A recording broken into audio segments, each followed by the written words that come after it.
ready for a sock-splanation, Keefe? Oh, a sock-splanation? You like that? I worked on that last night. Yeah. You had all night for that. I had all night for it. That was I worked incredible. on it pretty hard. You should have jumped into the Zoom last night and be like, hey, Sam, can you sock-splain this to me? Sock-splain yourself, Sock-splain this trade. They'd be like, what the hell? They'd like, say, all right, dude, great chill question, out. Adam. Yeah. Thank you, Adam. Noted. What would my background have been? Oh, you can do whatever you want. Last night was wild. If you like an awkward, uncomfortable interview, press conference, whatever you want to call it, with both the two people being interviewed as well as all the beat writers that had a variety of different backgrounds, no background, just their faces. It was a wild scene. Dan last Shaughnessy night. was just like his email address. It's like a black his screen. IP address. You can hack his Wi-Fi if you want to. So if you didn't watch the Zoom last night, so first of all, it not being a press conference, it being a Zoom is kind of fitting because it was a bit of a clown show, the whole thing. But so it's like we were back in COVID. You have like one guy on the screen at a time. Whoever's talking, the thing pops up. And all the beat writers are in like a queue. They hop in there. Some of them have their face. Some of them have like a crazy background. Some of them have, like you said, like their email address or whatever their Zoom name is. It was fantastic. I loved the whole thing. It was riveting. I gasped. I love Ian Brown, but I gasped when Ian Brown was on the screen with JetBlue Park in the background and just their volume was all different. They're like, some of the guys are yelling. Oh, it's great. Because that you don't get that when you just listen to the press conference. You usually just get like the desk and like the guys that are on the dais. This was better. This was more personal. You like this better? Yeah, you get to go in the living rooms of all these guys that didn't travel to Seattle. Thank you. There's a video going around. Can you guys? There's a video going around of Rafael Devers showing. You could talk over each other. It was like the Wild West. Well, in all there. the reporters are starting to get mad at each other because They're they all like, have their super important questions that they have Come to on. ask. And Let me reword the same question from 3 questions ago. Was money a factor? Right. Like, what do you think? That's like the second question. Yeah, that was another Shaughnessy one. Shaughnessy's like, oh, by the way, it was a follow-up. Yeah. Shaughnessy asked his question. Then as a follow-up, he's like, by the way. Was money a factor? Yeah, I heard Like, that yeah, question. No, it was. These guys are telling you it's not. They're going to tell you every time. They're like, no. They're like, oh, is that right? The Giants did take the money back? We didn't even notice that. Let me give you my favorite exchange. Okay. last And there were night. a bunch. It really was. There's a lot of good stuff. It was a blast. A lot of good stuff today on Jones and Keefe as well. You can dial us up, 617-779-7937. You can interact Twitter and Instagram at Jones and Keefe. You can watch and chat. Twitch.tv/Boston WEEI. Always a healthy chat going on Twitch. And you can watch on YouTube as well. Just subscribe to WEEI. My favorite exchange, Sam Kennedy, is always a beauty in these things. And my favorite exchange was when he got a little snippy. He lost the message. He got away from his buzzwords, his alignment. Go to the cue cards, Sam. The cue cards. It got personal. Yeah. When Sam Kennedy was asked about the Red Sox trading away, and I would say Devers doesn't belong on the same plane as Mookie Betts, but another one of these deals where they're trading away player, though. a high-level player, an expensive player for pennies on the dollar, and Kennedy got a little snippy. Each and every player decision is its own individual decision. And as I said at the outset, it's really, really hard when we either can't line up with our own players who become free agents or we don't line up on extensions. Obviously, very different circumstances. But I'll put our record up against anybody else's in Major League Baseball over the last 24 years. We're incredibly proud of what we've built here. We've got more trophies and banners to show for it than any other organization in Major League Baseball. And we are so proud of that. And this clubhouse believes in itself, and we believe in them. And I think our players are going to be pretty vocal over the next couple months about the belief in themselves and what they've been put together to do. Craig Brelo, it's easy for me to talk about him. He knows what it means to be a World Series champion in Boston. He played. So does Devers. His tenure here, albeit short, has been defined by bold, decisive, aggressive moves. Probably feels a lot more than 2 years in the role. It does. But a lot of the moves that he's made have been bold and decisive and rooted in what is in the best interest of the baseball team. We're never going to shy away from big, bold decisions. We'll get a lot wrong, and hopefully get more right than wrong. And we'll keep adding trophies to that case and raising banners here in Fenway. Okay. Or the Guy Fieri. Remember of when we baseball. got Danny Jansen last year to be the righty stick and those two scrubby relievers who we had to cut and James Paxton who was always hurt? Remember the deadline last year?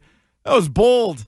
It was a bold flavor by Craig Breslow. As I said, they're the Guy Fieri of baseball is what they I like are. that. They're Hey, bold flavors. How come you got nothing for Betts and Devers? We used to be really good. Well, so We've won World Series before. So this is something I've actually with Betts and Devers. This is something I've actually always defended Red Sox ownership on compared to They've the Patriots. won they've won. Yes.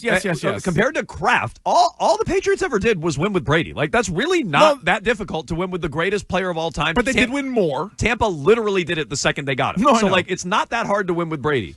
In the Red Sox defense, they have won with they weren't all with Ortiz. They weren't all with Mookie Betts. They were different managers, different GMs. So I will defend the Red Sox on that. It falls a little flat, Sam Kennedy, when you've made the playoffs once since your last World Series. And you've been in last place a bunch of seasons. Yeah. Last year you were 500. Like, it falls a little flat when you're so far removed from it. Yes. I get what he's saying. That wasn't the moment to drop that trump card on the table. No, that was literally, we made fun of Cam Neely talking about how the Bruins record with Don Sweeney is like whatever it is, like the most points or something insane. We're like, okay. And so, yeah, the Red Sox, sometimes it does get maybe forgotten how many World Series they've won in this stretch, right? Like it's a good amount because the last place finishes kind of take a toll on you as a fan. But what a wild answer. He's talking about how Breslow won a World Series with the team in a defense of trading Mookie Betts and Devers, who were, no offense to Craig, bigger factors in their most recent World Series. Now, I don't want to do Don't that be to tough. Craig. Don't be tough He on was Breslow. out there. But, I'm sorry, Brez. We traded Betts and Devers, and we will stack up our wins against anybody. Yeah, those guys were a big part of it. Betts was an MVP. Devers was like one of the youngest players to like do all these different things on that run. They won in 18. They've been bad since. Like, overall, they've been bad since. This was similar, like, towards the end. Like 3 games of about 500 since. It's true. Bill Belichick towards the end. 1-0 without Devers, though. Yes. Bill Belichick towards the end, and this is also something we kind of made fun of at the time, was I forget which bad season it was after. It might have been going into his final year. Somebody asked him during, like, camp or whatever, like, hey, what would you say to fans, about like this season or something along those lines? And he basically was like, well, it's been 20 pretty good seasons. Yeah, there haven't been a lot of lean years around here. Not a lot of lean years, but he also was like talking about why we should be good about this upcoming season was because we used to be good. That's not it. Especially when, in the Patriots case, you used to be good with Tom Brady. And in the Red Sox case, you used to be good with Mookie Betts, Rafael Devers, and all these other guys that are no longer with the team, let alone guys that are like, Pedro and Manny. Like, if you're counting those wins, those guys are like, Pedro's in the Hall of Fame. He's been out of the league for so long. So if you want to talk about since 04, what your record is, like, great. What is it since 19? Well, Twitch chat made a good point. I think it was rather be golfing. They're now 27 rings, bro. They're now oh my god, which is a joke. Or their Uncle Rico, like the text line said. Dude, Uncle Rico could throw a ball over the mountains. Used to be able to throw a football over the mountains, like the Red Sox used to be good. Coach just put me back in '82. Yeah. I used to be able to throw a pigskin a quarter mile. We would have won state. Coach would have put me in fourth quarter. We'd have been state champions. So I agree. No doubt in my mind. That's the Zoom call. Heard around the world last night. Yeah, it was pretty fun. It was pretty fun. Something that he wasn't asked on the Zoom call last night, but they asked him this morning on the Greg Hill Show, and Craig Breslow was on today. If you missed any of that, Odyssey app, AUDACY. Get it on your phone, free, easy. Take it with you wherever you go. They were asked about the fired scout, which Breslow would not comment on. This is a great story. But here's a story from June Lee at Yahoo. We'll pick through this because there's a lot of good stuff in here about organizational dysfunction. And you tell me how big of a deal this is. Breslow had grown increasingly insulated, or he has, from other members of the front office. Multiple sources within the organization describe a front office losing cohesion. Staffers who helped build 4 championship teams, veterans of the Theo, Charrington, Dombrowski, and Bloom regimes, varying successes. I was going to say, those are not all the same. They now feel shut out of the operation. The collaborative spirit that once defined Red Sox baseball ops is frayed. The discontent intensified in May of 2024 when Breslow brought in a sports consulting firm, Sportsology, nice, to conduct snappy an name organizational audit, which we talked about at the time. The stated purpose was to streamline baseball ops. In practice, it triggered a wave of firings and accelerated the marginalization of some of the longest tenured voices in the building, characterizing the cultural shift to align more with Wall Street efficiency. One of the clearest signals came during an internal Zoom meeting earlier this year. Towards the end, Craig Moshe, who I've never heard of, but it's a name that rings out now. I like it now, yeah. The Red Sox scouting supervisor and a team employee since 2017. So, by the way, he missed Theo and Charrington. Like, we're talking about these guys lumped in. That long term, but I guess the way they turn over in baseball, I guess it kind of is. He thought the call had ended. Well, it hadn't. As the meeting wrapped, his voice cut through a quiet moment. Thanks, Brez, you effing stiff, Moshe said. That's according to two team sources, June Lee reports. Zoom gets another one. The words landed like a grenade. Yeah. And Breslow fired Moshe. Moshe did not respond to requests for comment. Although not as bad as that one guy. Remember the writer that I was just going to say, pleasuring himself if you on the Zoom? If you want a Mount Rushmore of Zoom accidents, that guy. Jeff Toobin, is that who that was? He was tubing away. Jeff Toobin, like, we done here? Great. As there's a drive in a deep left field by Castellanos, it will be a home run. Let me get to work here. Yeah. It's like, so the Zoom just ended. What are you doing? Oh, no. Oh, no. What are you doing? That guy came back on the air, though. They brought him back, I think. Tubes, he was back. And it's like one of the most awkward interviews ever because the lady interviewing him is like, all right, we're not going to like hide from this. So she basically is like, last time we saw you, basically, we saw all of you going to town, treating your body like an amusement park. And he was like, what? So that's worse. That's worse. You can't really come back from that. Although this guy did lose his job for calling him a stiff. And it is pretty funny, though, that like last night's thing was on a Zoom. This story comes out on a Zoom. It's just such a ridiculous thing. They love their Zooms. But this guy that was pushing back, I guess, on analytics couldn't figure out the computer. It had a little bit of a mishap. So, I mean, I guess. Now, was he trying to say that to other people, or is he just saying that to himself? Well, so here's who talks to themselves like that? Here's the bad part of the story. The bad part of the story is people are like that comfortable to the second they think they hang up, just MF the guy. And I'm sure he's the only one. Right. So no, I'm saying, they probably all can't stand Breslow. Okay, that's fine. But like, why am I loyal to this Craig Moshe guy? No, you're not. Like, what's he done? And why he's from other regimes? Like, I don't really have a big problem with the new GM phasing out old holdovers from a previous staff. Like, you should be bringing in your own staff.